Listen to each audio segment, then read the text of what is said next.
Elisha died during the reign of Joash, king of Israel, the grandson of Jehu. Jehu had been told his dynasty would last for 4 generations. But in that period of time, the nation of Israel becomes weaker. After the death of Elisha, God raised up Jonah, son of Amittai, but we know him more famously for his prophecy against Nineveh than for the help that he gave the nation of Israel. The next great prophet will be Isaiah, when the Lord begins to prepare the nation for exile. In the 2nd year of Joash, the son of Jehoahaz, king of Israel, Amaziah, the son of Joash, king of Judah, became king. He was 25 years old when he became king, and he reigned 29 years in Jerusalem. His mother's name was Jehoaddan of Jerusalem, and he did what was right in the sight of the Lord, yet not like his father David. He did everything as his father Joash had done. However, the high places were not taken away, and the people still sacrificed and burned incense on the high places. Now it happened, as soon as the kingdom was established in his hand, that he executed his servants who had murdered his father the king. But the children of the murderers he did not execute, according to what is written in the book of the law of Moses, in which the Lord commanded, saying, Fathers shall not be put to death for their children, nor shall children be put to death for their fathers, but a person shall be put to death for his own sin. He killed 10,000 Edomites in the valley of Salt, and took Selah by war, and called its name Joktheel to this day. Then Amaziah sent messengers to Jehoash the son of Jehoahaz, the son of Jehu, king of Israel, saying, Come, let us face one another in battle. And Jehoash king of Israel sent to Amaziah the king of Judah, saying, The thistle that was in Lebanon said to the cedar that was in Lebanon, saying, Give your daughter to my son as wife. And a wild beast that was in Lebanon passed by and trampled the thistle. You have indeed defeated Edom, and your heart has lifted you up. Glory in that and stay at home. For why should you meddle with trouble, so that you fall, you and Judah with you? But Amaziah would not heed. Therefore Jehoash, king of Israel, went out. So he and Amaziah, king of Judah, faced one another at Bethshemesh, which belongs to Judah. And Judah was defeated by Israel, and every man fled to his tent.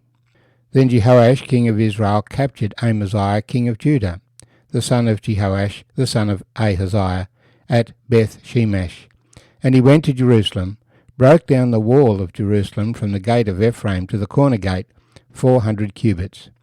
And he took all the gold and silver, all the articles that were found in the house of the Lord, and in the treasuries of the king's house, and hostages, and returned to Samaria. Now the rest of the acts of Jehoash, which he did, his might, and how he fought with Amaziah, king of Judah, are they not written in the book of the Chronicles of the kings of Israel? So Jehoash rested with his fathers, and was buried in Samaria with the kings of Israel. And Jeroboam his son reigned in his place. Amaziah the son of Joash, king of Judah, lived 15 years after the death of Joash the son of Jehoahaz, king of Israel. Now the rest of the acts of Amaziah, are they not written in the book of the Chronicles of the kings of Judah? And they formed a conspiracy against him in Jerusalem, and he fled to Lachish, but they sent after him to Lachish and killed him there. And they brought him on horses, and he was buried in Jerusalem with his fathers in the city of David. Then the people took Azariah, who was 16 years old, and made him king instead of his father Amaziah. He built Elath and restored it to Judah, after the king, that is, Amaziah, rested with his fathers. In the 15th year of Amaziah, the son of Joash, king of Judah, Jeroboam, the son of Joash, king of Israel, became king in Samaria, and reigned 41 years. And he did evil in the sight of the Lord. He did not depart from all the sins of Jeroboam, the son of Nebat, who had made Israel sin. He restored the territory of Israel from the entrance of Hamath to the sea of the Arabah, according to the word of the Lord God of Israel, which he had spoken through his servant Jonah, the son of Amittai, the prophet who was from Gath-hepher. For the Lord saw that the affliction of Israel was bitter, and whether bond or free, there was no helper for Israel. And the Lord did not say that he would blot out the name of Israel from under heaven, but he saved them by the hand of Jeroboam, the son of Joash.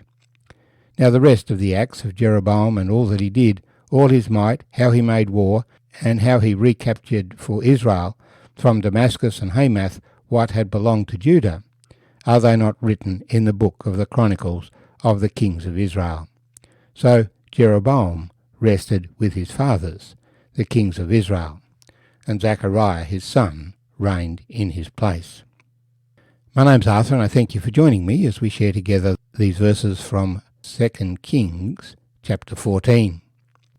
We're in a period of history which is not as familiar to us.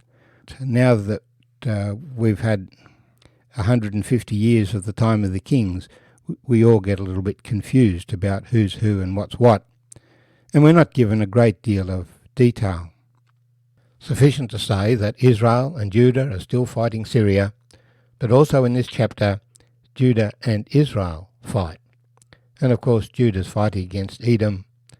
A potential problem for everyone who gets a position of power is pride. Amaziah, as a young man, walked in the ways of his father Joash, king of Judah, who had been guided by Jehoiada, the priest. He had fought Edom, which had rebelled against Judah, and gained a great victory over them. And this lifted his heart in pride. In fact, in Chronicles we're told that he turned the people towards the gods of Edom. A fairly useless idea, since the gods of Edom had not protected Edom from Amaziah. So why would you worship them? But that's the foolishness of men's heart. And then he challenged Israel. Israel tried to put him off, but he wouldn't be put off, so they engaged in battle, and he was defeated. We're not given any reason why he wanted to fight with Israel, but it cost him dearly. Part of the wall of Jerusalem was broken down. Much of the treasures of Jerusalem and the temple were stolen. Because he turned his heart away from the Lord, there was a conspiracy against him, and he was killed, and his son Azariah became king at 16 years of age. Azariah is also known to us as Uzziah, and he would be a king who would reign 52 years, giving us a period of stability to Judah. Turning our attention to the northern kingdom, Israel, we find Jeroboam replaces Joash, king of Israel, in the 15th year of Amaziah. And Jeroboam reigned 41 years. The prophet of Israel that's mentioned in our chapter is Jonah, and we know his story. This was a period where Assyria was very strong, and God pronounced judgment upon Assyria, that is Nineveh, through the mouth of Jonah. And Nineveh had repented. Jonah coming back to Israel after that exercise would have been a very strong testimony to the people of the greatness of God. But we see no such turning back to the Lord in Israel. Nevertheless, we're told that the Lord used Jeroboam over that 40 years for the sake of his people who were in the country, even though Jeroboam himself was not walking with faith in the Lord. He had considerable military success against Syria, regaining territory from Syria, because the Lord had compassion on these people, even though their king was not walking in the right way. The message that comes through in the account of these times is that God has not forsaken his people. Even though they have forsaken their God, they keep rebelling against him, forming conspiracies, going to war, and not consulting him or are being obedient to him. Pride lifts up in their hearts, rather than humbling themselves under the mighty hand of God.